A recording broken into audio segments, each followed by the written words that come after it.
right?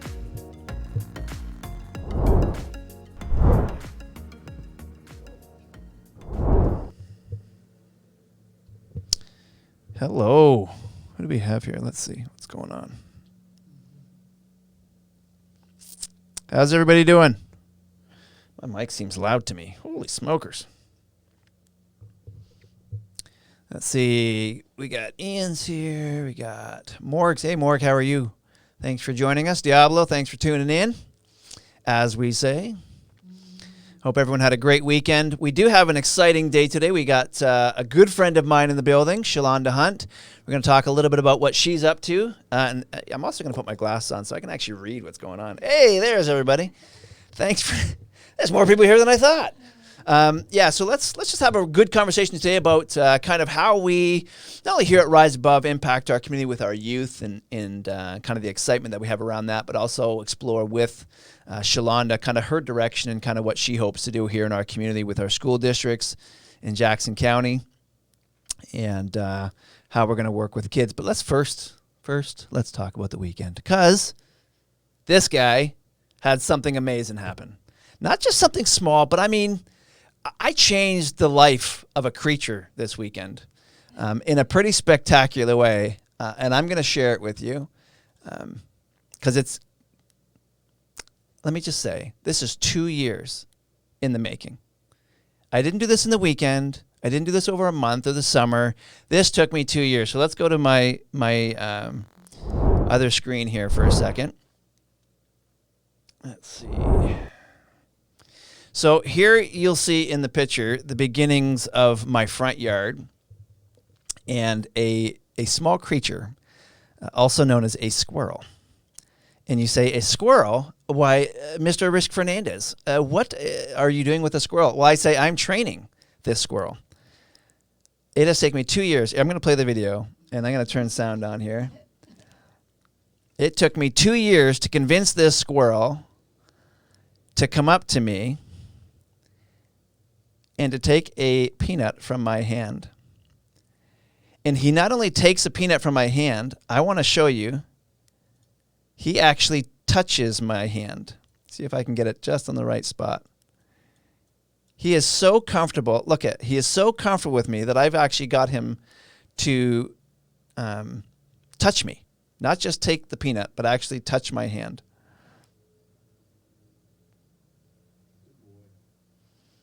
Comes up, sniffs my hand, and goes on his way. But, so here's where it's exciting. So here's a little precursor to my guest.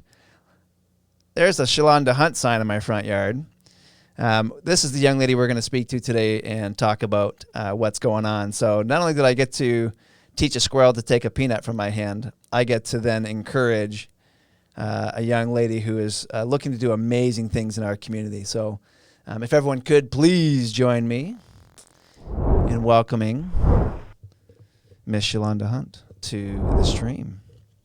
Oh, Shalanda, we got to do some adjustments on your camera. Hold on a second. Guest camera.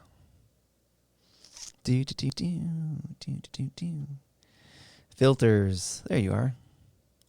There you are. There's Shalanda. Done. Perfect. Welcome to the stream, Shalanda. Thank you.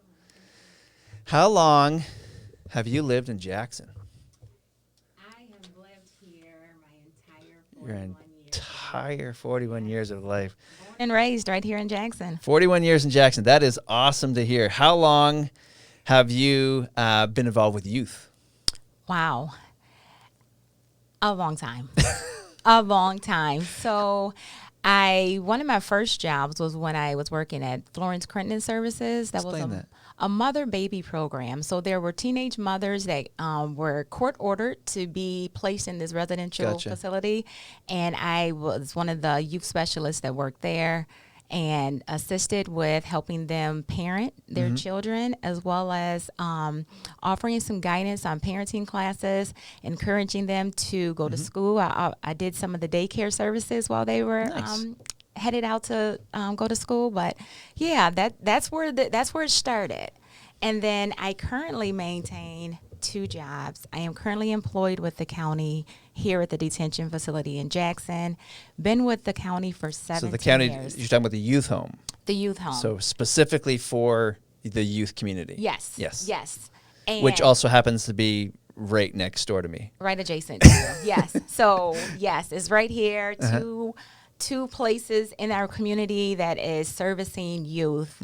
And those are two places that I absolutely love. The youth center is a second home for me. 17 years is a long time. I was going to say, you've been there for quite a long time. Absolutely. Yes. I enjoy it. Yeah. I enjoy the opportunity to interact with young people. I enjoy my coworkers, the leadership there. I've had such an awesome experience being a worker there. So you're a longtime Jacksonite. I assume you went to the local high school. Yes. Here in Jackson. Yes. In the public schools. Did you ever think that you'd be here having a conversation with me about what you're about to embark on? No, this is definitely a privilege. So, I am extremely humbled and grateful for this opportunity. So how do we get here? So let's talk a little bit about your kind of who Shalanda is and how we get to this point then. So how do you as a little girl going to school in the JPS system make a decision to get down this path that leads you to where you're running for the Jackson County School Board? Very interesting question. So you want me to go back from childhood to current? You pick the spot and you just give her. So growing up in Jackson, this is my home. I attended Jackson Public Schools K through 12. Yeah. Graduated class of 97. Good experience? Awesome experience. Okay. School days were fun and exciting. I like to contribute my best school years to Parkside. Had lots of fun. You were a good student in the sense that you were, like me. No, I was a horrible student. I'm not going to lie now. I feel like I was a good student. I had a lot of teachers, good relationships with my teachers. Yeah. But Shalanda, you are a highly relational person, though. Thank you. I appreciate that. If the smile doesn't give away what Shalanda is and is not, holy smokes. So yeah, you're in school. You have good experiences with your teachers. Yes. Was there one teacher that stood out to you, and why? Many good teachers, but one teacher, I had her twice, and Miss Robinson. She was my first grade teacher as well as my third grade teacher, and she continues to be a very close friend of mine currently. That's so cool. I love it. Very good teaching. Her environment, her style of teaching was great, and she knew my family. She knew my background, my church family. Sure. And so I think some of that helped shape our relationship. And so as a teacher, we had like a relationship that was twofold, educational and then the personal relationship. Made it very rich. So let's talk about that for a sec, because before we get too deep into the whole family thing, because I think that's important to understand as well. So when you talk about education, you also explain the value of relationship as it pertains to education. Yeah. So do you believe then? And if anyone hears noise in the background, I apologize. They decided to cut grass just as we started the stream. Morgan, you should see her in the studio. You talk about glowing, light on a hill. Holy smoker, she's more than just glowing. Oh, I appreciate that. Yeah. Morg's a sweetie for sure. We at Rise Above firmly believe relationship is the pillar with which we stand on, and education is secondary to that. Because with relationship, we see that as an avenue that we use or take to get to education. Yes. So yes, in order to I am a firm believer of education, building relationships, and you have to establish a rapport with individuals. And so once you establish a rapport, that builds that trust, right? Trust comes in. That's a very important ingredient to building relationships. You're singing my song. You know that, eh? Yeah. This is a hymn I've heard before. Absolutely. We talk about trust and obedience here all the time, and how without trust as a foundation in any relationship, you really you're in for a lot of struggle. You're in for a lot of difficulty in most things that you're going to do in life. it's going to be an uphill climb.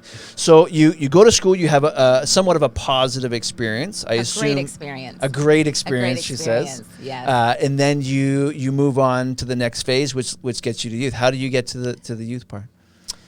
Graduated 97. I went straight to Jackson Community College. Now it's called Jackson College, where I obtained my associate's degree in general studies and went on to pursue my bachelor's degree through Siena Heights University.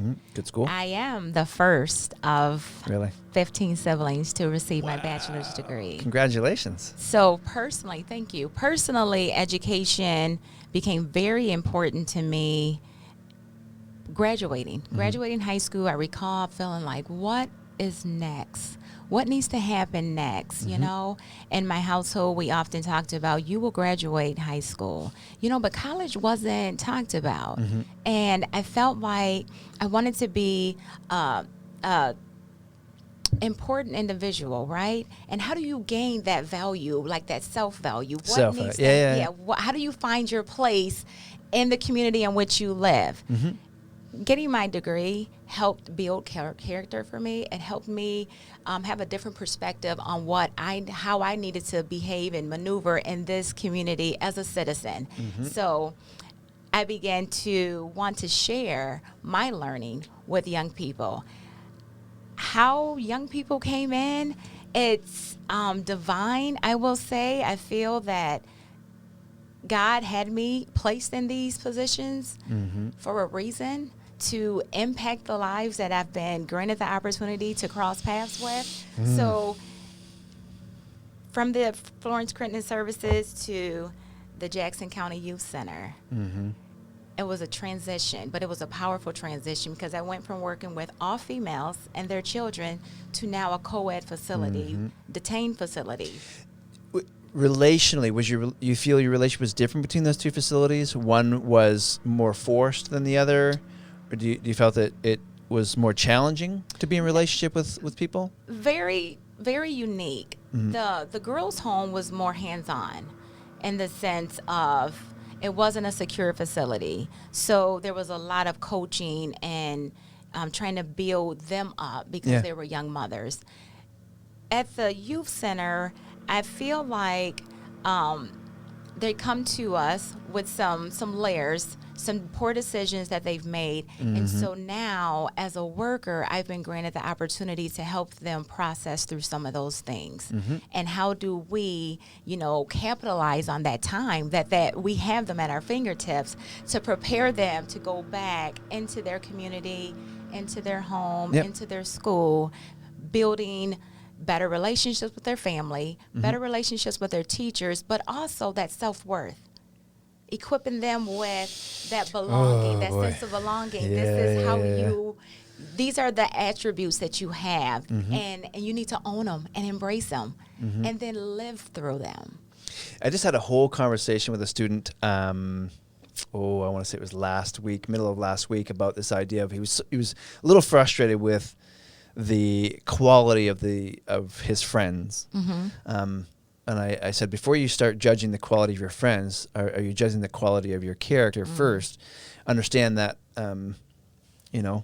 birds of a feather flock together type of thing. So when you talk about this idea of helping people see past or see over top of kind of the challenges that they're currently facing, I think of the youth home a lot and how students really are, you've got to be pretty defeated at that point. I think a lot of students use it as a form of empowerment. Say, they're not going to beat me type of thing. But I think a lot of students come in also very like, oh my gosh, this really sucks. Oh yeah, for sure. We have some that come there because it's considered a safe haven for them. And then we have some that are there, don't want to be there, but they take advantage of the staff that are present and they ask questions and they share their concerns and their issues that they've had in hopes of getting some solutions. So at Rise Above, and we're going to get to the school board stuff in just a second here. So at Rise Above, one of the things that like I said, we focus on trust, obedience, and then we get into the whole challenge, change, growth phase where once the student believes us enough to start listening and responding to what we're saying, we then start challenging, what they say, what they do, how they respond to certain situations, what they do outside the facility as well as inside the program. And then we lead them down a path of change where they start to kind of actively respond differently to given scenario or stimulus or whatever the case may be. And then we get them to a growth phase where they suddenly, I'm like, I can do that? Wait, I just passed a class? I've never passed a class before. Or to have a parent come in for parent-teacher literally sobbing, saying, nobody has ever said something nice about my child before. Like, think about that as a parent, where as a mother, you only want to hear good things about your child. You never want to hear bad, and to put a student in a place where they're not able to produce successful results, whether as a direct result of their own actions or, a lot of our students are a product of environment, right? Yes. So I want to talk a little bit about victimhood with you, because I think that's an important element of our conversation with today's youth. I think a lot of people are trapped in this world of victimhood and don't feel empowered to get out of it. And I'm curious to get your perspective on it.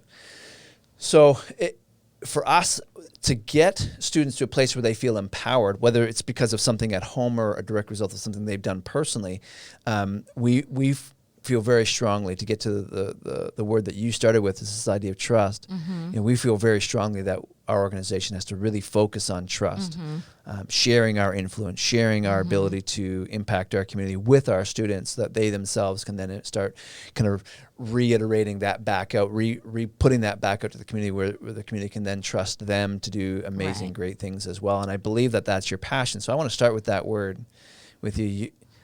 I've been on several committees with you. Yes. Over the years. And if there is one thing I would say about Shalanda Hunt, is that Shalanda has a ton of passion.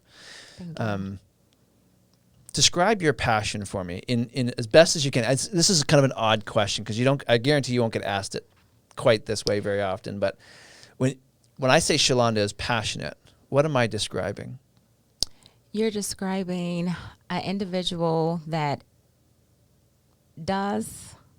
makes decisions not for herself but for the betterment of others, and it comes from a place of authenticity. I was going to ask you that next. You read my mind. Yes, it's not about me. It's about seeing others happy, feeling confident, and desiring to make change. And so I take the time to listen to individuals and try to pull out some positivity to let that be that carrot to empower them. So that's the point. That's what I love about the conversation, is you're not going to someone and saying, here, let me give you this thing so that I can do for you what I know you're capable of doing. Here, let me walk with you for a season so that you can do for yourself. I love that word, empower. I mean, it's something that we talk a lot about here as well. As sure, I can do this for you. You can just come and sit here for a year until the school lets you come back, and you can go back to school just to do it all again. But instead, I'd love to teach you how to do this, so you're not at a place where you're struggling on your own, not feeling supported. Because I think that's one of the tragedies of having a passion for something, is that we don't give that passion away to others. And that's the one thing I've seen from you through the years is your passion. Isn't, oh, that's so awesome. You need a pen. Here's a pen. It's here's a pen, but here, let me show you how to write. Yes. Because that pen has power, but until you know how to wield the power, i.e., how to write, it's useless to you. It's like saying, here, let me get you a driver's license, but I don't ever give you the ability to ever go purchase your own car or teach you how to maintain a car or whatever needs to happen. So yeah, congratulations, I got you a license, but what are you going to do with it? Now what? Right. You know, and through the years, that's continually what I've heard from you in your passion to help not only youth but Jackson County as a whole, Jackson the city as a whole, is this idea of I want to help people do for themselves what they currently may not be able to do.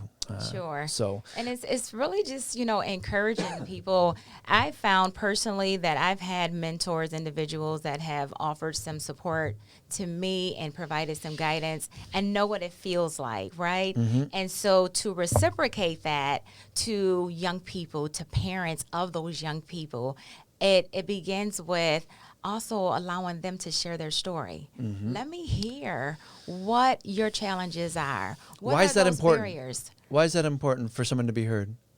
Well, I can't provide real, genuine help if I don't know what their reality is. Mm-hmm.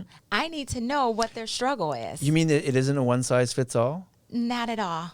That is, and you know what? I was going to share that because someone asked me a question. How has your experience prepared you for endeavoring to be a school board trustee? And I said, I have learned that through working with young people and families and the community as a whole, that there's no one size that fits all.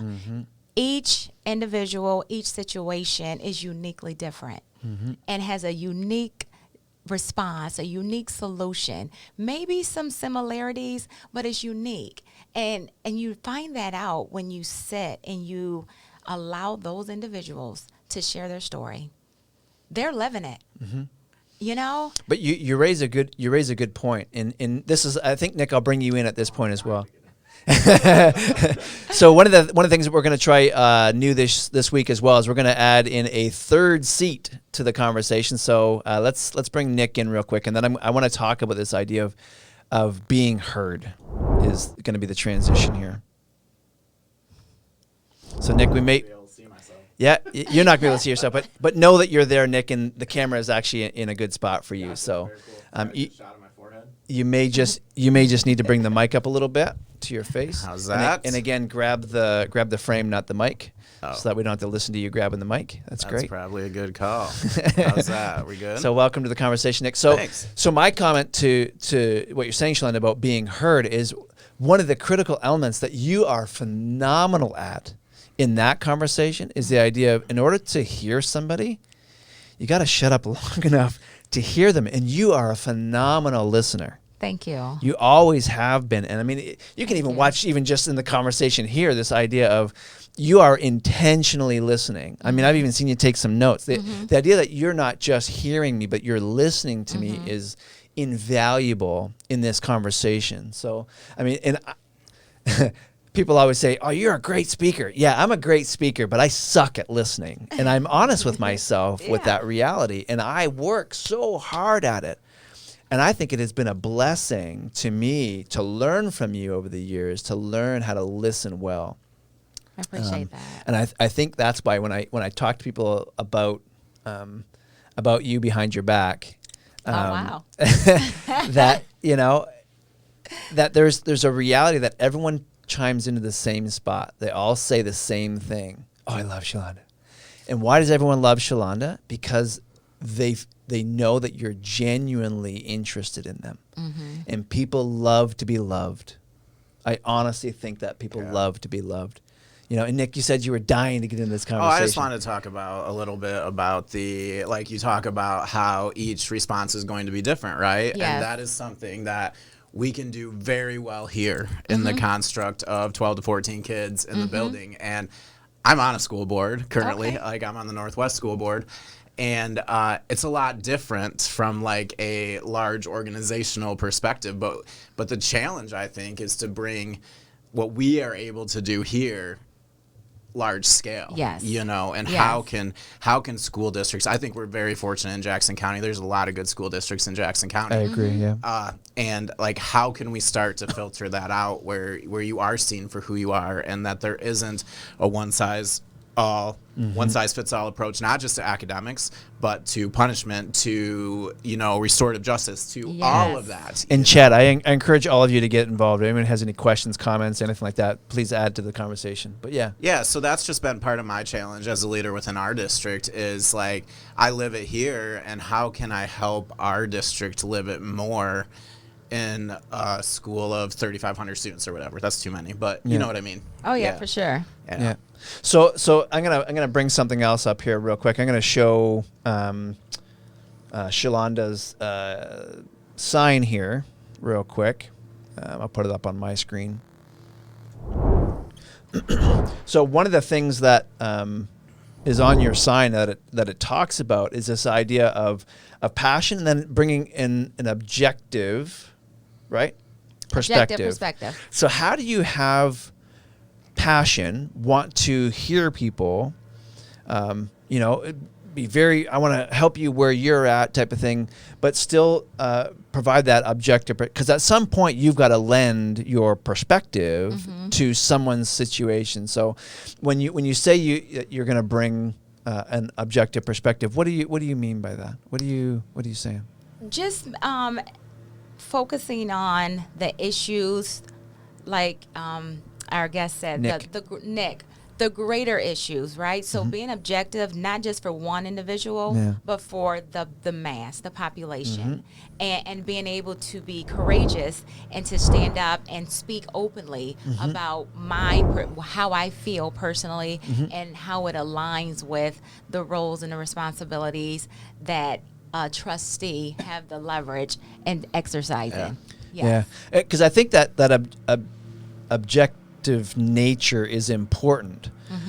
But I love the fact that you used perspective in the same sentence, because there's a reality to being objective in a conversation. At some point, when you have a student that is making poor decisions or is making good decisions for that same matter, you have to be able to weigh in objectively and give your perspective to where they're at. You have to be able to say, you're being a real goofball right now, and you need to stop it, and this is why it's not good for you, or these are the things that we can do together to collectively help it. Yes. And then too, like you said, lifting individuals up that are doing exceptionally well. Yes. And praising them and encouraging them to continue on, and even taking it one step further. You're doing so well individually. Now can we pair you up with one of those individuals that is struggling? Now we've embedded that mentorship into that dynamic, and it's tremendously empowering. Yes, to someone to know that they can share that gift. Morg Meme says she wants to be you when she grows up. By the way, awesome. That's an impressive compliment. Thank you. Considering Morg has her own emote on my channel, that's pretty impressive. I don't have a hat on today, Morg.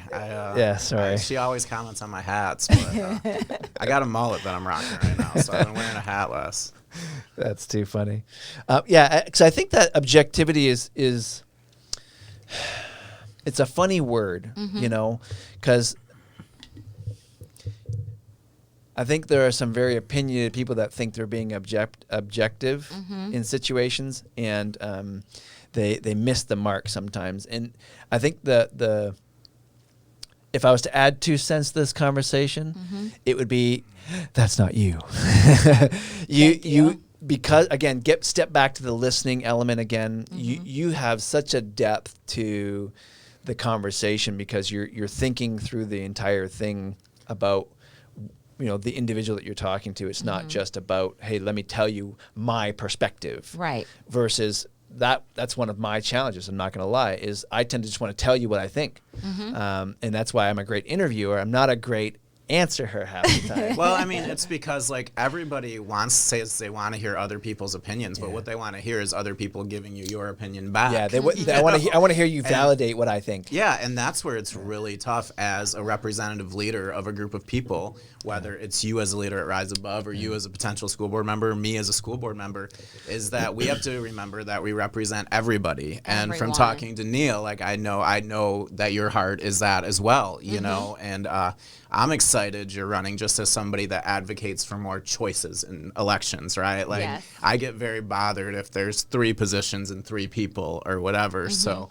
I'm proud, honestly, that there's people like at your district, there's more spots than or more people running Yes. than positions available, because you want good choices out there, you know? And so a lot of the local school board elections this time, they really excite me because there's people running, there's people advocating, and it's a time where we need good leadership Absolutely. in our schools. New energy, Yeah. new perspectives, Yeah. Rational passion, thought. Rational thought. that drive, that commitment, all Yeah. of that. You have that in me. That's what Shalanda will bring to the trustee. Yeah, so I think you and I are the same age, because I heard you say earlier you graduated in '97, and I went to the school board conference last year, the statewide conference, right? And I am young there, and I don't consider myself young in general, but I mean, I think it's the way that, you know, in having representative school boards, if I was young, then there's a lot of families that aren't advocated for on a school board, because there's plenty of families in the district with younger people than, you know, younger parents than I am. And so yeah, it's just exciting, you know, to get more, like you said, more passion, more perspective, you know. So let's talk about personal and professional integrity. Integrity is a word that's thrown on a lot. You know, we strive to have integrity as an organization, or we strive to have integrity as a CEO. I promise I will keep my word. Blah blah blah. I can honestly say that is probably one of my cornerstones. When we founded Rise Above, one of the biggest pushbacks I had from the community originally was, how do I know you're going to do that? Because we made a lot of pretty lofty promises, all of which you're seeing us do fruition. every day, Yes. right? Yes. One of them was, hey, if we're going to give you this building, the building you're in right now, how do we know you're going to be here in a year? Because, you know, we're going to put you in there, you know, we're going to make all these process changes. Or should I say process? I'm Canadian, so sometimes I get confused. We're going to make all these process changes, and, you know, you're just going to go away in a year, you know? And I'm like, well, no, I'm not. Well, how do I prove that? Outside of saying I've got money in the bank and I can afford the next 2 years type of thing. So, but now today, when I stand up in front of a crowd and I say Rise Above is about to do X, Y, Z, the crowd's like, wow, that's awesome. I can't wait to see you do that. Right. Instead of saying, are you really going to do that? They've learned through time that we have personal and professional integrity. I think for you, this is an easy no-brainer. Yes. I think you've done Very. the legwork, as far as I'm concerned, already Absolutely. in this community to prove time and time again that, and you touched on this a little bit, and I'm going to come back to it, that you've proved time and time again that not only do you follow through on your word, that you are consistently passionate and objective in your thinking, that you keep your word everywhere you've gone, and you are an extremely hardworking person.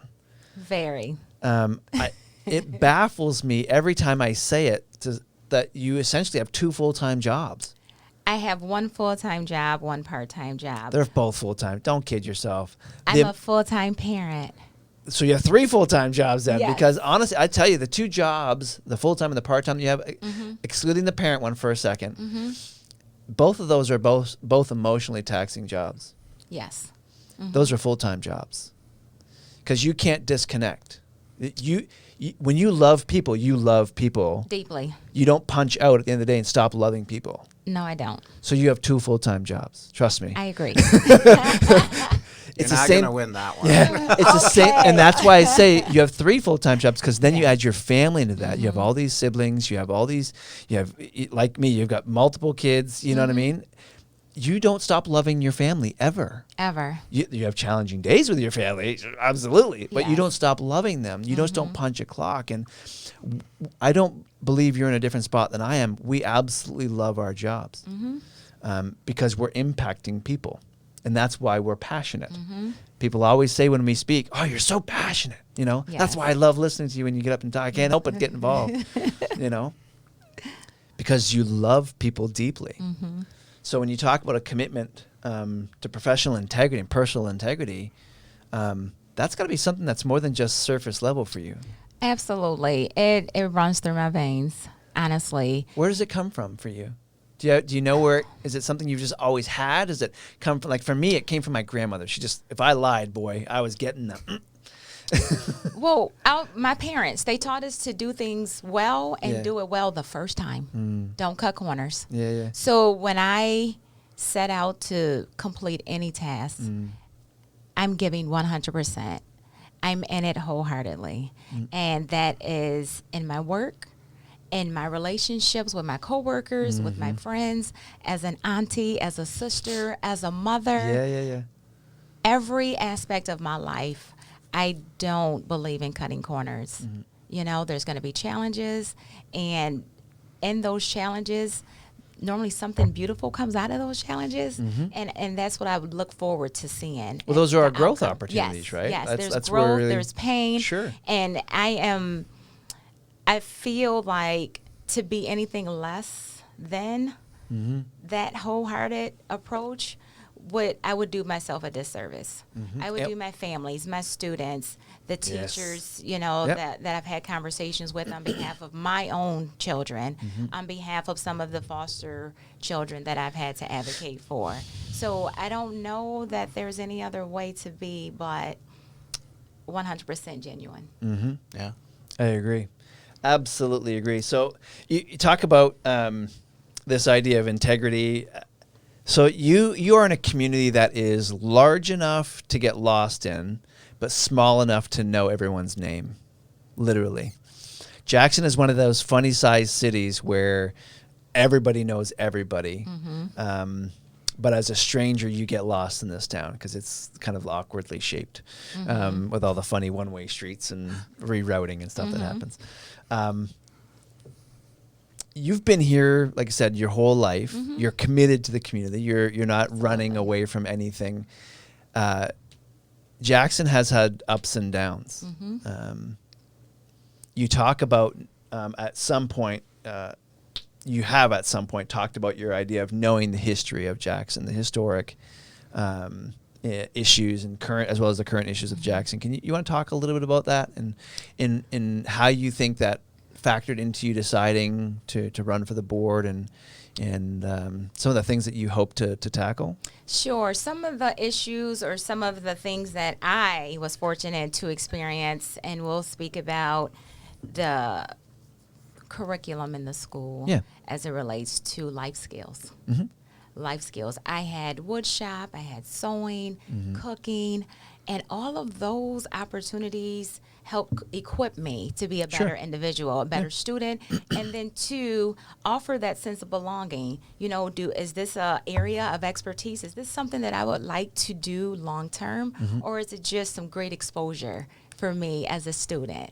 So that I would love to see trickle back down into the school, open up those doors to those opportunities again. So do you think the school board at some point in our history, and I'll tell you where I stand first on this, but do you think the school board at some point overreacted to the whole tech craze and we lost sight of the value of woodshop and home ec and those sorts of classes? Because I firmly believe the loss of those things has been devastating in some ways. It's been devastating. I don't know if I want to say they overreacted, but I feel like it may have transitioned to be a secondary priority. And so maybe technology became more, the computers. And now we're figuring out that the vocational opportunities are great, less college, and a lot of our students are looking to go in that direction. So when I say the historic part of what I used to experience, I would love to see that come back and allow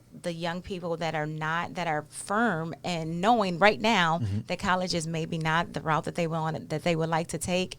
Here's another option, another valued option, one that you still can experience living wages. Yeah, absolutely. Yeah, I mean, the trades are very well-paying jobs. I think one of the things that's kind of happened is it's filtered away from the school. So, like here in Jackson County, we still have the Career Center that does a lot of that, but not all the kids are experiencing that. Like, we're almost pigeonholing kids in a way. And I would like to see it filter back into the schools because it's going to hit a broader population at that point, right?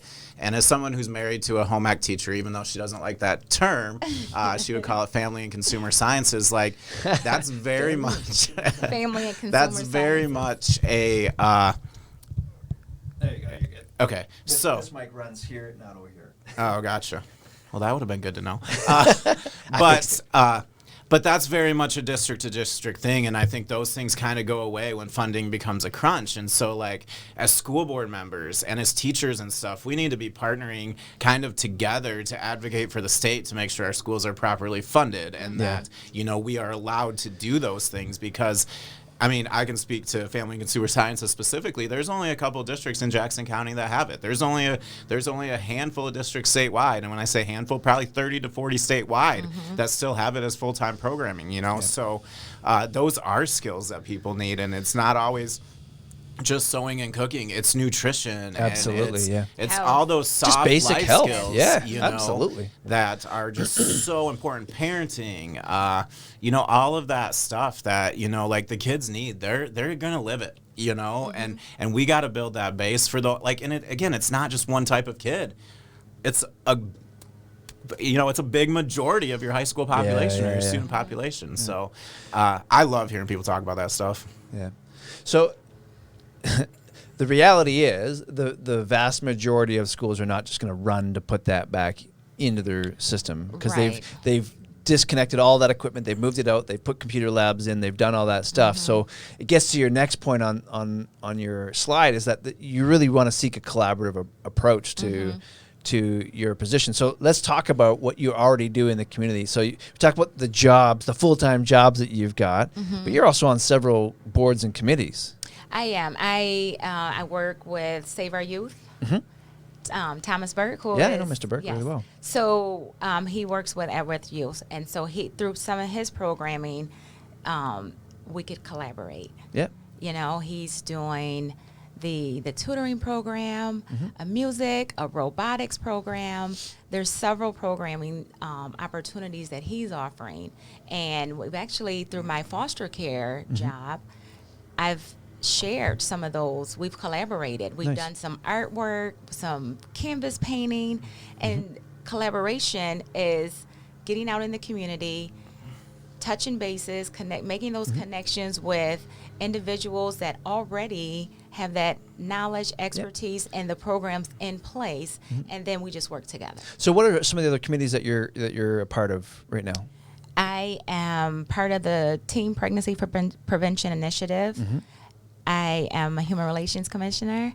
I am a Chief Steward for the state of Michigan for the past 7 years, so I assist with the disciplinary processes that occur with coworkers. I am recently a United Way board member. I saw that. Congratulations. Super excited. Congratulations. So that will provide opportunities to continue the collaboration piece right here in Jackson County. Absolutely. Super excited. Yeah, I heard that too, and I was like, that's perfect fit for you because it's something I see right up your alley. So, one of the things that when I thought about this interview and whatnot, and when I saw the word collaborative approach, I was like, hello, do you know anything else besides that? Like I said, everything I know about you is this idea of connecting dots and making sure that everyone's feeling heard and part of the conversation. So to me, that was just a natural element of what I thought you would bring to any board or any committee that you're a part of, is this idea of who can we reach out to bring into the conversation to figure out how, because I mean, many hands make light work, right? It's this idea that, like for example, when we started Rise Above, we were dumbfounded after months of research that we realized nobody was doing this work. We thought we were going to be collaborative. We thought in Jackson County that Rise Above was going to be an iteration of somebody else's work. We were going to go out, we were going to, whether it be in Michigan or a different state, we were going to find what somebody else is doing, we were going to bring it back to Jackson. And what we found was Nobody's doing it. Everyone's providing job skills or they're providing academic supports, but no one's really getting to the root cause of why these kids are getting in trouble in the first place. They weren't resolving the issue. They were masking it with a degree or a certificate or some skill to do a job. They weren't actually fixing why a kid brought a gun to school, the emotional or physical distress that a student was facing on a daily basis.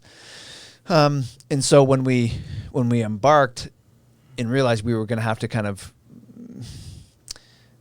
create this entity, the reality was we knew that people were already doing bits and pieces of it. So then we tried to find them and bring them in to collaborate with them. Right. Since we weren't able to borrow it wholesale, we had to bring people in to support us. And that's where we've been huge believers in the whole collaborative approach, because I don't think the moment you stand on an island and say, this is mine, you know, you kind of lose the ability to persuade and to convince students even that you have their best interests at heart, because you're standing alone. So when a lot of times people talk about their first week in office type of thing. When you get on JPS school board. Yes. Can you say that one more time? When you get on the JPS school board, what's your first week look like? I've thought about it, and my first week, my first meeting, I will be collaborating with those that are already in office. How can we work together? Getting to know them, getting to know what the dynamic of the existing trustee board look like. I want to know who I will be sitting amongst. I want to know what this individual brings to the table, what their passion is, and just collaborating. You know, what's going exceptionally well? What are the gaps that we're looking to fill, and where do I fit in? Where do I bring my skill set, my passion, my commitment, my energy? How can I be blended into what is already existing? That's a great answer. Like, that is a great answer. And it's because, like, I think there's this misconception of what a school board is and what a trustee is. You know, like, the school board is not the top of the org chart, right? Like, it's kind of off here where the superintendent is the top of the org chart and the school board hires them and evaluates them to put in the day-to-day. But it doesn't mean we can't push that direction, right? Right. And the best way to push that direction is work with your teammates who are the other school board members, right? I need You to know? know you. work with I people. need to know who Yeah. I'm working with. So I can't believe I got to work with people. one of the things, and obviously every board is different, whether it's a school board or a corporate board or whatever. One of the things that I found is some of the people I work best with are people I would have thought I was completely different from, like, going into the process, right? So I just love that you said just get to know them all, because, like, you have to be open to that chance. That person's not just a name that you know because you read it in the paper or you know their kid's kid or whatever it may be, you know? So, like, I just love that you're going in with that heart of where can my passion fit best, you know? And, man, this pumps me up. Like, Gets excited. Yeah, it's an important element of any successful enterprise, I think, is this idea of being collaborative and having an open mind to not only what exists, but what is to come. I mean, it's important to understand kind of the established norms and those sorts of things. But I say all the time, the one thing I never want to be, and that's what I love about this stream, is my chat, the group that is here every week, is comfortable telling me, Neil, you're wrong. You know? And I, as much as I'm like, I want to be wrong, you know, as much as that's part of my response, the reality is, okay, so help me fix it more. It's like, you're wrong. The reality is that makes us better. But at the same time, I want to take this entity that is Rise Above, and I constantly want to push the bounds of what's possible. And I think that's the blessing that we bring as a staff at the moment, is we're never satisfied with what's current. And that's why I love what you put on there, is that not only am I okay with what's am I knowledgeable what's in history, because that's important to know your past. But I also am current, and I got an eye for that way. Yes. You know what I mean? And I don't want to just get stuck where I'm at. Right. Very often our students, and I'm going to talk, I want to shift gears a little bit towards, what's this tick on my thing here? I want to shift gears a little bit and start talking about at-risk youth a little bit with you, because you've got depth to you in this topic. And I would love to add this as part of the content for today's stream, is this idea that when you start talking about a population that historically is tied to their past, they are literally defined as an individual by the thing that they did yesterday. Yes. They're never allowed to cut that rope and walk forward freely. I truly believe that is the biggest challenge facing youth today. And it is in large part due to this. Kids post the dumbest things, and it defines them instantly. And we're even seeing it now in the media, where people are pulling up tweets from 10, 15 years ago and saying, look, this is who you are. And the guy or the girl is saying, no. You know, now if you just said it yesterday, that's a different story. But but I'm talking about, I mean, I praise God that there were Twitter and Facebook and all that stuff wasn't around when I was a kid, because I'd be not in a good place. I'm sure somebody would bring up my past, and I'd be done, because my past, if it was to define me, would be devastating. I've worked my tail off to escape my past and to do good today. Yes. And I'm curious how you have gone through the years and worked with the youth center, worked with the different pregnancy centers, and because I mean, those are kids that have made pretty life-changing mistakes. Absolutely. You know, my wife Veronica and I had kids out of wedlock very early, and that could have really defined us. That really could have put us in a spot where, if we let it, you know, we may not have been successful as adults. I'm curious to get your perspective on what you believe to be the biggest catalyst to help that population not be defined by their past. How do you help them? How do you rescue them? How do you rescue them? You give them hope. Give them hope. You hear their story. You validate their struggles. You share some of your life experiences so that you're relatable to them, right? And through that, you normalize some of the things that they've experienced. But in normalizing, you encourage them that there is hope. And just because you've been traveling down this path doesn't mean that you can't turn around. And when you turn around, you have help. There's supportive adults, there's counselors, there's teachers, coaches, someone that you've connected with over your time of being in school or being in the community that has a special interest in you. And when you get young people to understand that they're not alone, and that someone genuinely cares, and that they're not going to care just temporarily, but it's going to be a long-lasting experience. Sound familiar, Nick? Yeah.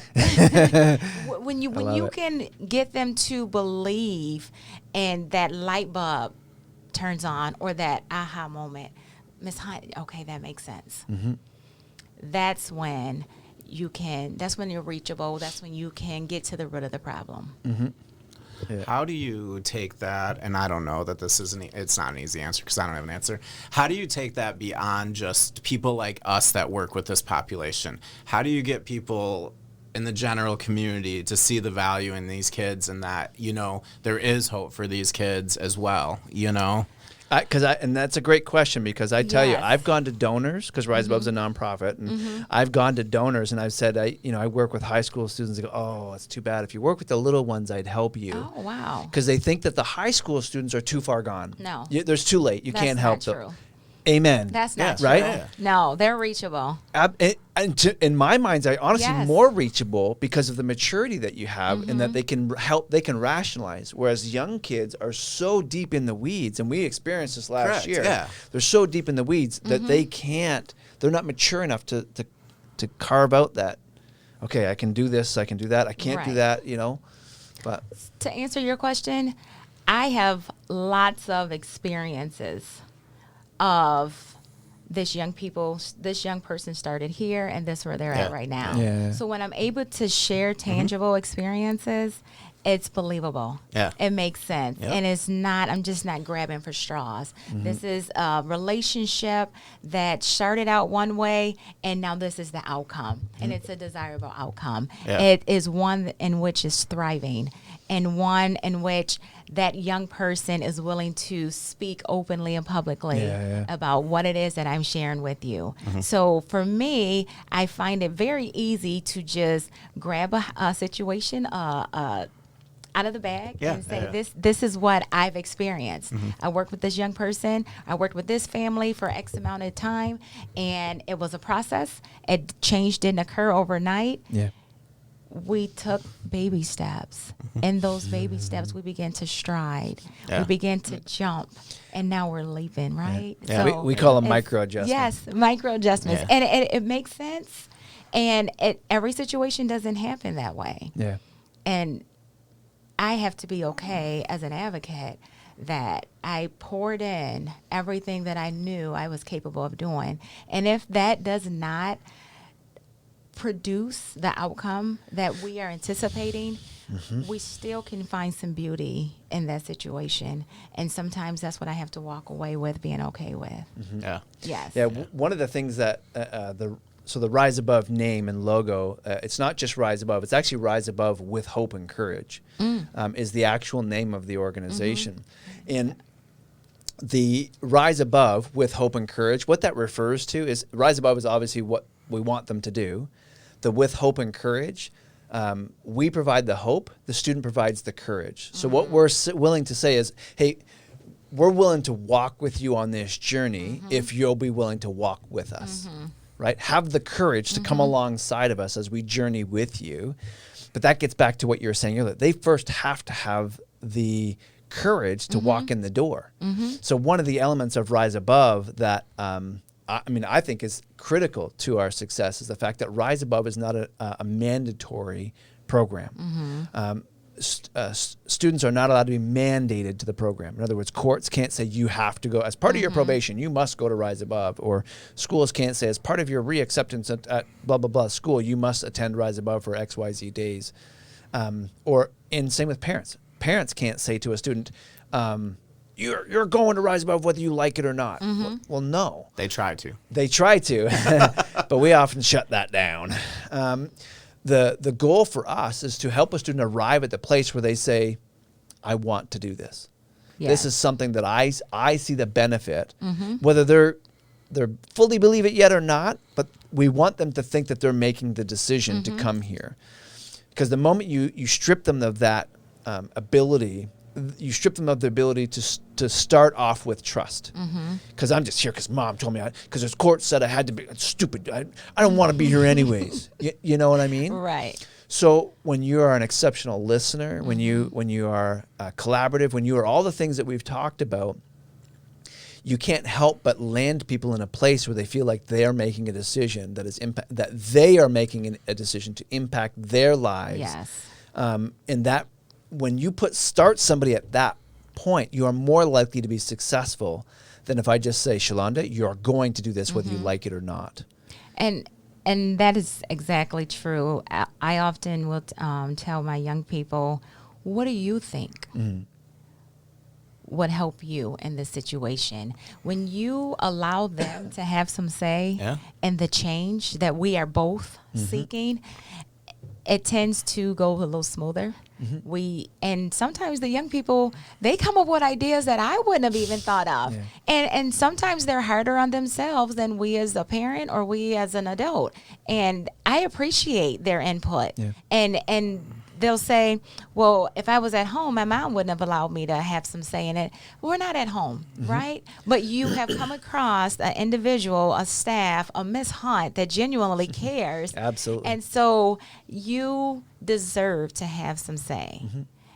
And if it's not okay, then we'll coach and redirect them as we see fit. I know I've heard it multiple times, and I'm sure you've heard it as well, that I've had students in my office where we're talking through some difficult times or something that's happened, and I've asked that very question, what do you think happened? What should we do next? And I've had students literally say to me, Mr. Fernandez, you're the first person to ever ask me what I thought.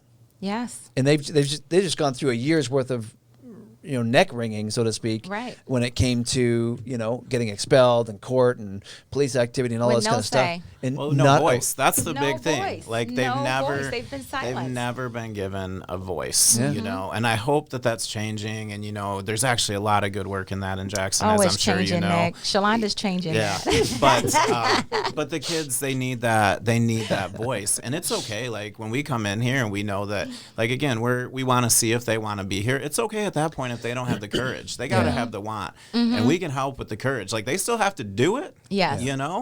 But yeah, giving them voice. I realized it with my own kids. Like it was pre-COVID at the at the beginning of this year, and I realized they were so structured after school that they didn't have a say in what they were doing. And I was like, I told my wife, I was like, I just want them to have an hour to do whatever they want. Yeah. Because at school all day you're told what to do, and then there's these expectations at home. Like give them an hour, I'm happy you brought that up because I have given my daughters options. So when you get out of school, do you think you should have snack first or go straight into homework? Yeah. Or just take a break and exhale for a little bit. Yeah. And to hear their feedback, Mom, when I come home, I think I want to do this first. Can I watch TV for a little while first? Yeah. And then at what point do you want to go into your coursework and then prepare for the next morning, school clothes, lunch, all of those things? When you give them an opportunity to have some say, that routine. Well, you get buy-in. Yeah, you get buy-in. Adults are the same way. And then you don't have to breathe down their neck, and right? You're still setting the expectation. Like they think they're controlling in some way, right? But like you've set this expectation, you've just given them voice. I mean, that's all it. Social media. I've asked my daughter, how much time do you think you should devote to being on social media? An hour and a half, and I'm thinking maybe from 3 to 4 and 3 to 7. And when she say an hour and a half, I like what you said. Yeah. I'll buy that. I'll buy that one. Yeah. But my daughters, they appreciate having a voice in the decisions that we make as a family, and it tends to help our family dynamic run a little smoother. Yeah. Mm-hmm. Yeah. Thank you, Morg. Thank you, Andy. Andy, welcome to the stream, buddy. This is a great conversation for you. I'd love to have your wife as part of this conversation as well. But yeah, I think the big thing for us is, and I'm doing good, buddy, by the way. I'm in great spirits today. I've got 2 great people in studio with me, and we're having a great conversation about the things that we absolutely love about our community and the work that we do. So I think when it comes to at-risk youth, particularly the population that we serve, I mean, the 1% of the 1% of our school population, I think there's a hidden, there's something hidden in this 1% of 1%, in that we see this small group of kids come through our doors with devastating things surrounding them, home life, substance issues, self-harm issues, behavioral stuff that's going on, gang activity, anger. Oh my gosh. And I think the issue is more pervasive than just this small group. I shouldn't say I think. I know for a fact it's more pervasive than this small thing. And I honestly think when I think of, I'm saying think a lot here, when I contemplate the work that you all are doing in our community, I do believe that is probably your biggest challenge. Because that top 10% is always going to be the top 10%. Overachiever, going to go after it no matter what you do, they're going, Yeah, pretty focused, I have this I got a plan. I know where I'm going. I'm going to be a NASA astronaut, whatever the thing is, I'm a big believer the top kids at any high school, top kids at any college compete with the top kids at any other high school, any other college, And I believe they need to be supported as much as any other student, but specifically focusing on the at-risk element. And I think that those kids can come out of any household, because it's inevitably, if you look at that population, it's a personality type as much as it's anything else. It's a kid that's just, I'm just driven, and I'm one of those personalities. As long as I've set my mind to it, get out of the way. It ain't going to happen. You're going to get in the way. You're just going to get hurt. Then you got the middle group that really is your everyday student that comes to school and does everything. And this is a big conversation in our building right now is there is a population right now, because of COVID and the whole online thing, that's about to get exposed for how fragile they really are. In the school setting. Yeah. Where as soon as they've been removed from the school setting and they're left to just sit at home without that social interaction, without that teacher, the Miss Robinson, to love on them and to feed into them. And they were looking forward to Miss Robinson. Guarantee you they were looking forward to Miss Robinson. And that trigger at home that they escape every day for 4, 5, 6, 7, 8 hours, and now they don't get to escape it anymore, I think is going to have a devastating effect on our students. And I'm curious if you have thought about that, and if it's something that, because I know we have, Nick? Yeah. We're really concerned about seniors and freshmen, particularly from an academic standpoint, but all students really from a social standpoint. We really think that students are being overlooked in this pandemic in a big way. Yes, I've given that some thought and don't have a real genuine solution to that. Yeah. It does spark some concern for me. And if I had a quick solution, I would want to identify those students, those shakers, those movers, those that are already thriving, and see if we could pair them up. Engage them somehow with our fragile, marginalized, overlooked population. And sometimes our young people, they are more receptive if they're provided some support from a peer. Yeah. Correct. Yeah. From a peer. So that gives me a little comfort in just hoping that could be a possibility. Yeah, and I think it's obviously very pronounced right now in this COVID environment, but where I actually thought you were going when you first started talking, Neil, was sometimes the kids that get to us are the lucky ones. They're lucky that they did something bad enough to get expelled and end up here. And we've had students say the best thing I ever did was bring a gun to school. Why? Because I landed that rise above. Wow. Yeah, and we've had kids say that publicly. Yeah. Wow. Yeah, and there's that group that's right above them that's been tracking expulsion or towing the line or whatever, that they might get through school in some form or fashion, but not in some meaningful way, you know? And those are the ones that I think about all the time, Okay. And it's why we've been trying to be proactive a little bit too, where it's not even just the kids that have been expelled. If you have a kid tracking towards expulsion that needs some extra love and support, but in this COVID environment, it just expands that group and makes that group bigger. Yeah, it does. Yeah. So it's funny because when I got on the board because I thought I'd be advocating for kids like my own. I'm like, they don't push the top kids enough. They don't do that.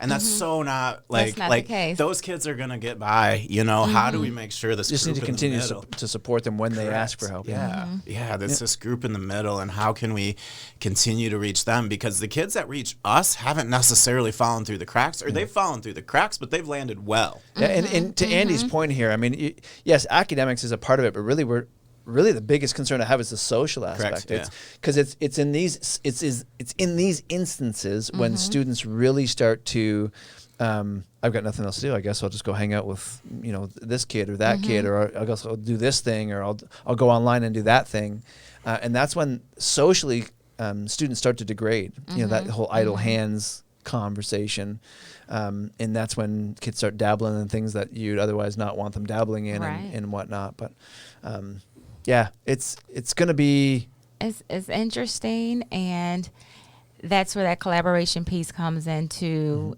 play, because I feel like the board, there's lots of ideas that are floating around, and just trying to nail that one that will be most effective. It's still fairly new, in the sense that school is back in session, and we're trying, a plan that we want to see if it's going to be, the outcome that we desire. But we also need to know that there's going to be some modifications and some adjustments that will need to be made along the way. And in making those adjustments, we have to be mindful of those that are fragile, those that are silenced. Yep. How do we be an advocate? How do we speak loud enough to address their needs, their personal needs? So this just happened last week. Speaking of a former student of ours who was with us a good amount of time, but then towards the end of her time with us, just before COVID hit, she removed herself from the program.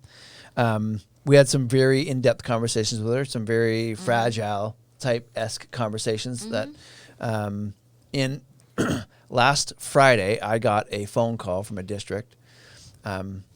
And I got the dreaded start to the conversation. Neil, I'm going to put you on speakerphone. Because usually that means there's a counselor in the room, the principal is going to be there, and we're going to talk about a student that we're going to send your way because they've been expelled. And I'm just like, oh, crap, who is it? You got a student with you? Did you get a student? Yeah. And suddenly he says, oh, and we have this young lady in the room with us. And I was like, uh-oh. I know this student, And he proceeds to tell me, or he then says, Susie, do you want to say hi? And I can hear her in the background, hi, Mr. Fernandez. And I went, this is going to be a good call. This is going to be a good call, And here, this is a young lady where our relationship essentially ended negatively. Because we were challenging her right to the end of the line, like right to you need to decide right now. The game is over. We need to break down this wall here. Yes. It wasn't just you. It was every staff member in this building. Absolutely. Yeah. And she left knowing the right answer, but choosing otherwise. And somewhere in her journey from then until now, which has been, 6 months? Ish? Yeah. She figured it out. And that's what this phone call was about. It was a phone call from the school administrator saying, I have this young lady in my office. I just want to call you and tell you how awesome she is and how thankful we are she landed in your lap. Wow. And she was there to hear him say to us, and this is what I picture a board doing. Not just talking about, oh, we got to expel this kid because they brought, but also taking this student who has succeeded and lifting them up to a place where they get to go, I have some pride today. Yes. I have some joy about something I did, not just I'm in trouble again. Because so often that's what we default to. And you know what? I'll back up one more step to that, because that was an amazing conversation that ended with, kiddo, I'm coming to give you a hug next week. You know what I mean? And she said, bye, Mr. Fernandez. I'm so excited. It's a pretty good impression. Yeah, it was pretty good. I try. So I remember when our first year of starting this program, and nothing in Jackson really existed to do the work that we're doing. Hey, Rabbi, thanks for joining us, buddy. I remember our first student that we were bringing back to school. We were bringing them to the school board. We had the presentation. We had all this data together and talking about what the student did, didn't do, how successful they were, how successful they weren't. And it was a good meeting, but we're always honest to say this is where the student struggled. So it was a powerful meeting, not just a positive meeting is the best way I can say it. And when we were done, I wasn't sure what was going to happen because we had success and failure with the student. There was 2 students, actually, we were bringing back at the same time. And I remember looking up at the board, and there were several members on this board. And there were 3 of them that were in absolute tears. And their response to us was, we have never seen a student come back from expulsion so prepared to come back. And it wasn't something we had done. They were responding to what the student had done. Because all we did is report what the student did and didn't do. It wasn't like, oh, Rise Above did this thing and now we've taken our student back. It was that they were in tears because the student had done all of this stuff to be successful. And what made it powerful wasn't the fact that grown men were crying about what a teenager had done. It was powerful because the student was seeing grown men cry about what they had done. And not because their building got burned down, not because they were upset, angry, and they were crying because they were sad. They were watching these people be that overpowered by the happiness they were feeling by the actions the student had taken. That's awesome. And I think for me, the biggest responsibility you have as a board member is not to make sure you keep law and order, structure, rules are kept, and the I's are dotted and T's are crossed, but that you're empowering students, you're emboldening students to be successful and to thrive. I think that's such a good word, you know, and that's why I love the picture of the apple tree that we have here at Rise Above, this idea of bearing much fruit. And I mean, you're a believer, you know what I'm talking about, Absolutely. you know what I'm saying?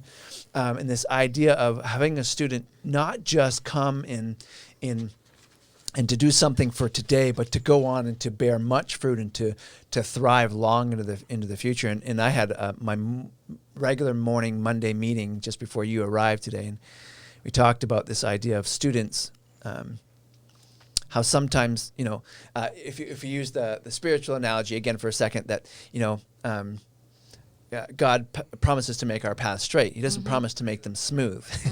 And how sometimes when an apple is on the tree and it falls off the tree, you think, oh, that poor apple just got wasted. But we don't realize that there are seeds in that apple that are yet to germinate and to turn into more fruit than just the one thing. And what we were talking about was this idea that sometimes in the midst of tragedy can come much fruit. So yes, like that student said, the best thing I ever did was bring a gun to school because that landed me at Rise Above, and now all these life changes are happening, and I have this different trajectory. I think far too often when we talk about at-risk youth, or even students that make singular mistakes in life, or have events happen in their lives like divorce and things like that happen midstream of what otherwise would be a successful school career. It's important as board members and people in the position you're striving for, to be ready to encourage, not just punish. I'm just, especially with your time next door, I just love that perspective, and I'd love to hear any stories that you have about a student that's come back years, because you've been at a long time, Right. and students that you've bumped into, and that wasn't an age joke. Nick. Why'd you go there, bro? No, it is a great experience when young people have come in and out of the youth center multiple times, multiple petitions, multiple violations of their probation, and then they finally get it. And then to have them ring that front doorbell and to be let in, not with handcuffs and shackles, but to come and share with the staff all the great things that they're doing. Yeah. They have a job. Some are parents. Some have moved away and come back, left to leave the negativity to get on the right track. Yep. And that was a decision that they may have heard through a suggestion made by a staff, or just kind of felt like, you know what, maybe I need to step away, step outside of this environment, and then come back to the place that I've been accustomed to, but not through negativity, but now thriving as a young adult, a young citizen. So those are great experiences when I get a radio call, Miss Hunt, to the front lobby, please. And there's a young person saying, Miss Hunt, do you remember me? Absolutely. And to even know them by name. And to share some of the issues that we may have encountered when they were in detention or in the residential facility, and how they've grown and made some positive choices. Those are some of the examples that are valuable and keep me with a desire to stay where I'm at. 17 years is a long time, right? And knowing that. So that makes you 21. Wow, you started early. You started the youth home when you were like 3-4 years old. That's crazy. I was young. Oh, no regrets. So such a great life experience. so that's the one thing for Rise Above. So we're starting into our 6th year right now, and we're just starting to have kids start come back around now. Or we've had students who have moved on to different states and whatnot that are calling and saying, "Hey, I miss you guys. I got a kid now, and I'm doing this, and I got my own place." And to have walked with students through a very difficult time. I mean, we're meeting kids at a very low spot, and to journey with them as far as we can through that is hard. But then to hear from them years later we're just getting that reward now. It's awesome. It's a huge it blessing. Really is. My sister, she was just out to eat maybe last month, and she contacted me. She said one of our waitresses was like, "Are you Shalanda Hunt's sister? Can you tell her that I'm working? That's so awesome. Can you tell her that I finally got my life together?" That's so awesome. Those stories they just warm my heart. I love it. And I'm like, "Did you get her name? What's her name?"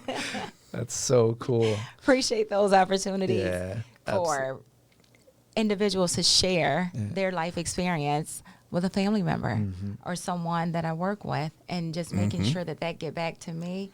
It's rich. It's a rich experience. I can't wait for the day. And they're already starting to tickle my ear a little bit when former students start coming back and have this conversation with me on air. Oh, wow. I can't wait. Yes. I absolutely can't wait. Rabbi Ferret is making some comments here I want to read. He says he often reads to his daughter, who's about 3 years old, Curious George books, and they ask her, "Do you ever feel like George? Happy, sad, sick, whatever the case is." I think for a lot of children, especially those who have experienced trauma, they often lack the positive feelings on the spectrum, like experiencing pride after a positive feedback or positivity from adults. He says that's fundamentally part of the reasons to use a trauma-informed design like Rise Above and other effective programs use. Rabbi is also part of a nonprofit that works with this sort of population as well.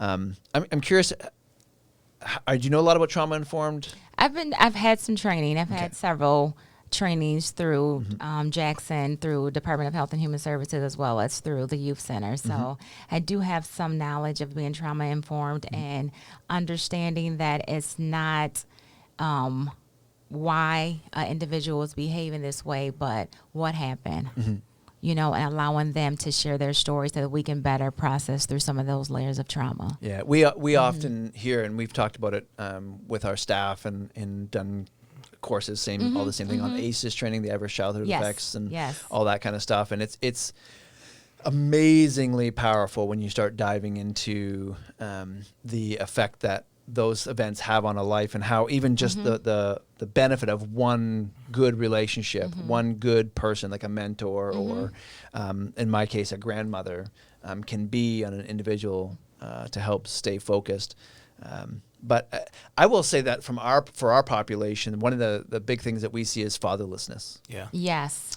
I'd say the vast majority common. of our kids that come through the doors do not have a dad. And I'd say even go one step further, say the vast majority of our kids are raised by a grandparent.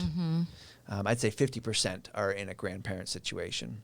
Maybe 40% are in a grandparent situation. Or at least a multi-generational Thank household. you, Andy. Appreciate you, buddy. Where there's parent and grandparent. Yeah. The fatherless component is real. Greg Adams and we used to work at Partners on second shift at the Youth Center.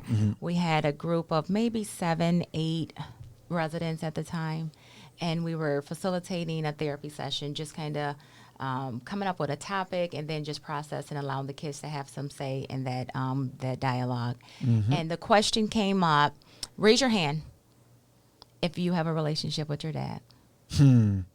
Were there any hands raised? No hands were raised. And it was such a sobering moment. I couldn't hold back the tears. Yeah. And so Greg had to carry on with finishing that session, but it just really, the visual is what did it for me. We often talk about it like in these conversations right now as it being an issue, but to see that many young people sitting there and could not share a positive story about having a relationship with their dad, a story at all, was very powerful, and it caught me. Mm-hmm. What, and then this is for both of you and me, what are the micro adjustments to be made there? You know what I mean? Like, what are the baby steps, to, and I don't mean for those kids, I just mean for the issue in general. For those kids, it's a strong male mentor in some way, right? It's someone they can connect with, and it can't be the same person for all of them, and we get all of that, but again, it's trying to solve a big problem, but like, what are those first steps? I think it's a little bit our programs, your programs, changing things when they're teens. I don't know. Yeah, and Morgan, I'm with you. It does make you want to cry. The whole thought of it. I mean, oh right, yeah, because powerful. I'll be honest with you, Shalanda, that is my story as well. I mean, my whole history. My earliest childhood memories involve my dad and firearms in my home. Like my earliest childhood memories is hiding under the kitchen table, and from my dad. And it is something that, although I have a great relationship with my father now, it's only by the grace of God that I arrived at a place where I could forgive him and move on, to say, you just need to be a phenomenal grandfather for my children now. Okay. And he's embraced that, thank the Lord. But the story for me, and you ask, what's the micro adjustment? And for me, it's always been, I'm going to meet this kid right where he or she is at. I am not in a place on that issue for me that I want to address the world, because it's too important for me. And I can't do it alone. So in the context of Rise Above, I am absolutely sold out on meeting this kid right where he or she is at and being, it is not uncommon anywhere I go to talk about Rise Above and our staff in a familial sense. I was dad at one point. Nick is now that father figure, but so I get to be granddad, because I got the gray hair and stuff. But the reality is we step into those roles. Yes. And I am unabashedly willing to hold parents accountable for their lacking, and I have. Called out parents in front of their, don't you ever do that again. Or don't, I've had parents refer to their students as the bad kid. No. Okay, we're going to stop this, Chuck, right now. Because, don't, as a parent who wields that much authority and control, don't you ever stab your child like that. Right. And to label them as the bad kid. It is amazing the amount of times we have to step into those conversations. And I can tell you the veracity in that comes from, again, my mother doing the same to me because I'll be honest with you, I was a bad kid. I was a kid who did bad things often. I like that. I like that better. And my mother was not ashamed to tell others in public spaces that was the case. And again, I love my mother to death. We've repaired our relationship, and we're good. And she knows I talk about this stuff. Both my parents do. It's the nature of the beast in my life. But the reality is, if it was not for my personality and my grandmother, I would have been a very different person today, I think. And again, I tell this story often as well. My grade 8 teacher, you had Mrs. Robinson. I had a Mrs. Robinson of my own, but the other way around, where she pulled me out of class, literally grabbed me, dragged me out of class, slammed me against the wall to say, you're going to be a loser your entire life. How do you, if you don't have a strong parental figure in your life, whether it's mother or father, but, it just so happens that the vast majority of our kids just don't have a dad. How do you step into that space? And you talk about it from a board standpoint. I always encourage my young people currently, what staff have you identified with? You have a first chef, a second chef, a third chef, and you have this rotating dynamic of full-time, part-time workers coming in.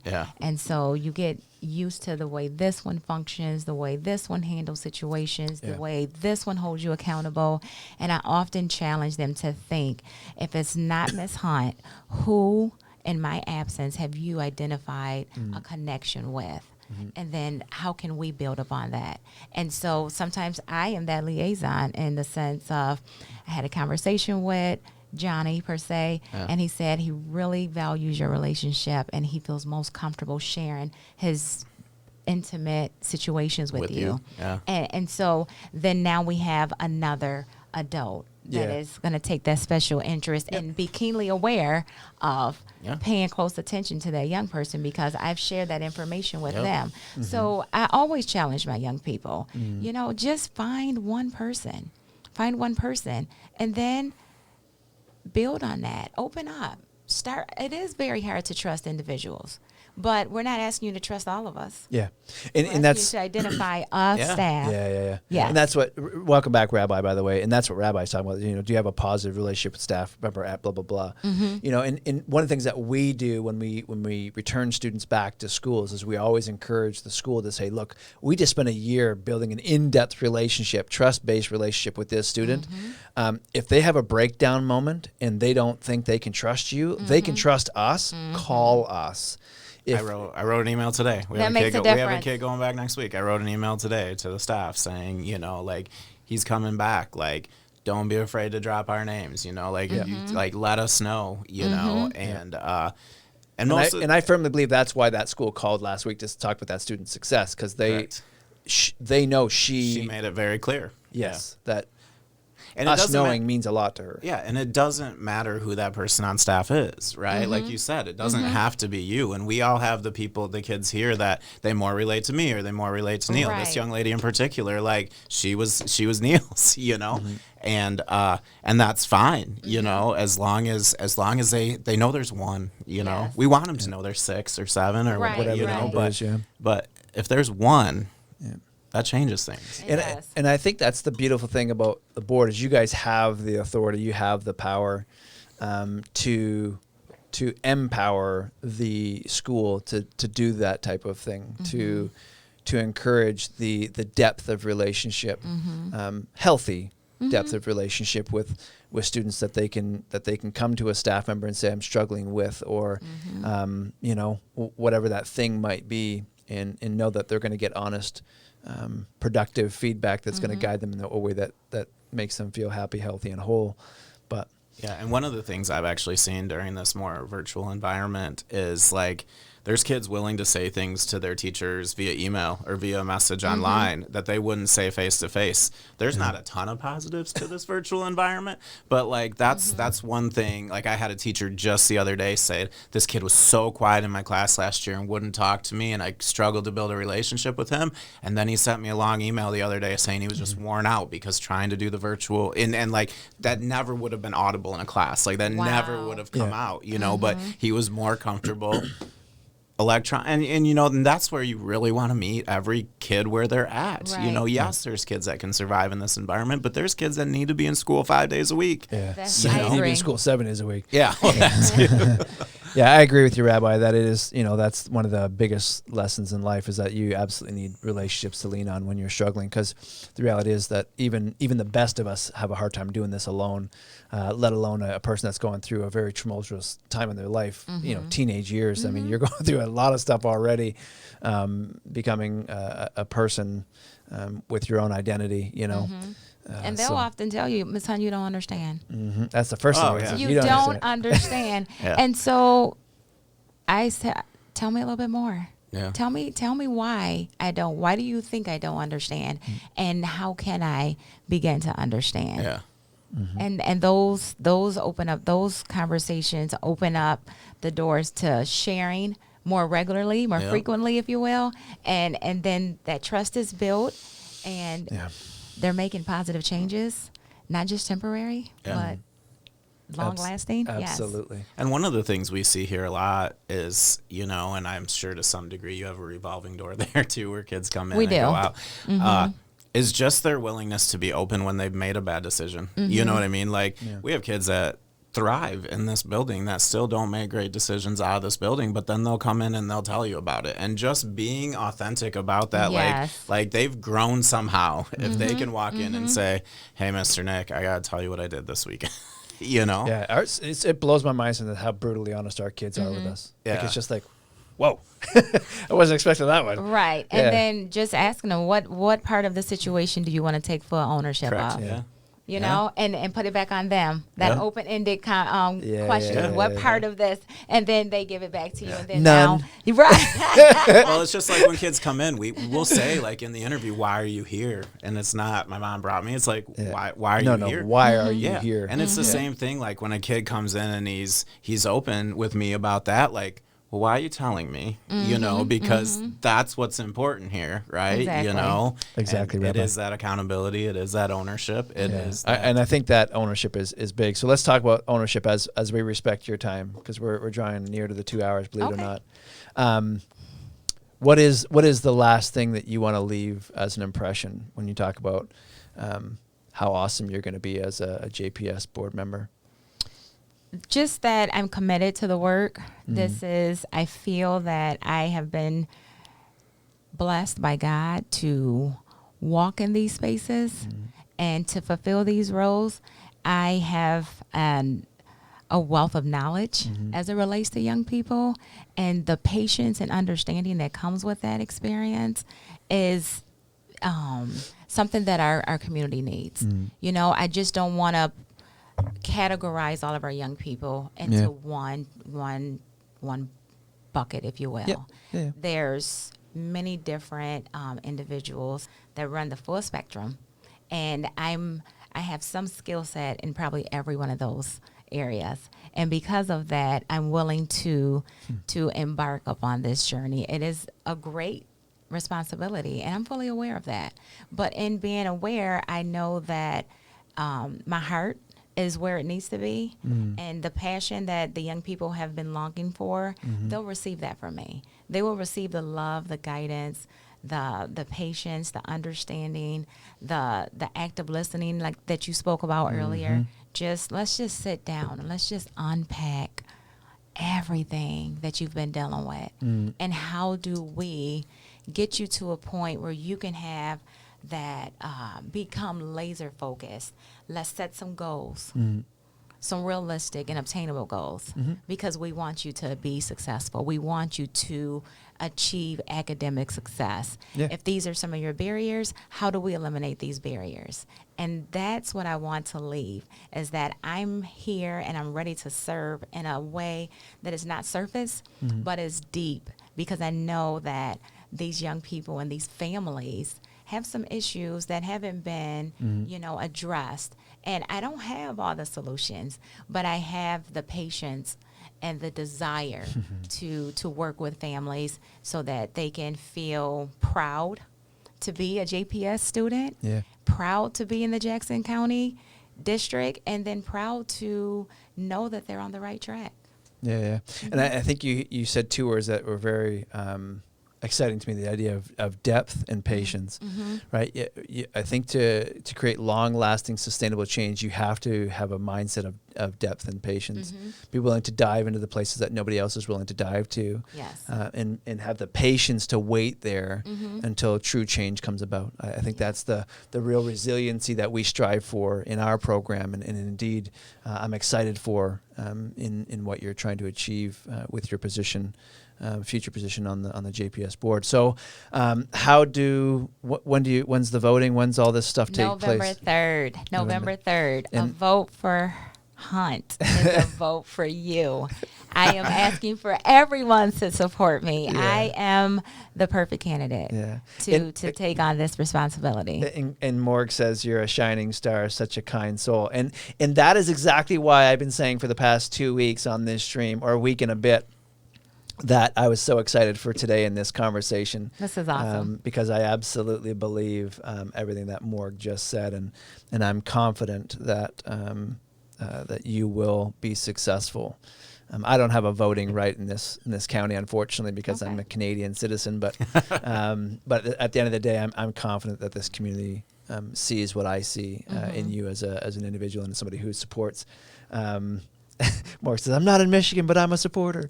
Thank you. I appreciate that.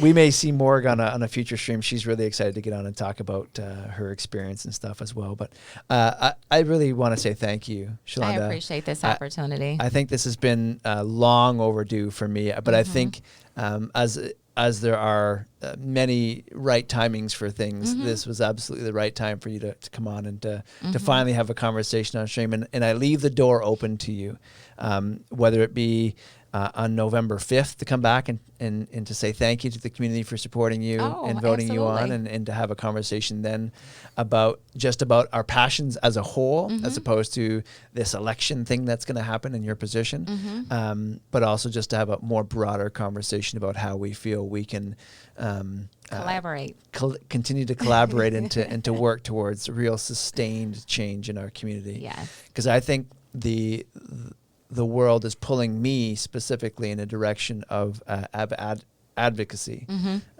to be a voice for the voiceless, and not just to toil away in an office somewhere, but to go and to speak on behalf of this population. So I'm excited to do that with you. I appreciate that. As you join this next phase, and I'm thankful that the Lord has given you the strength to do this, because I don't know how you do it.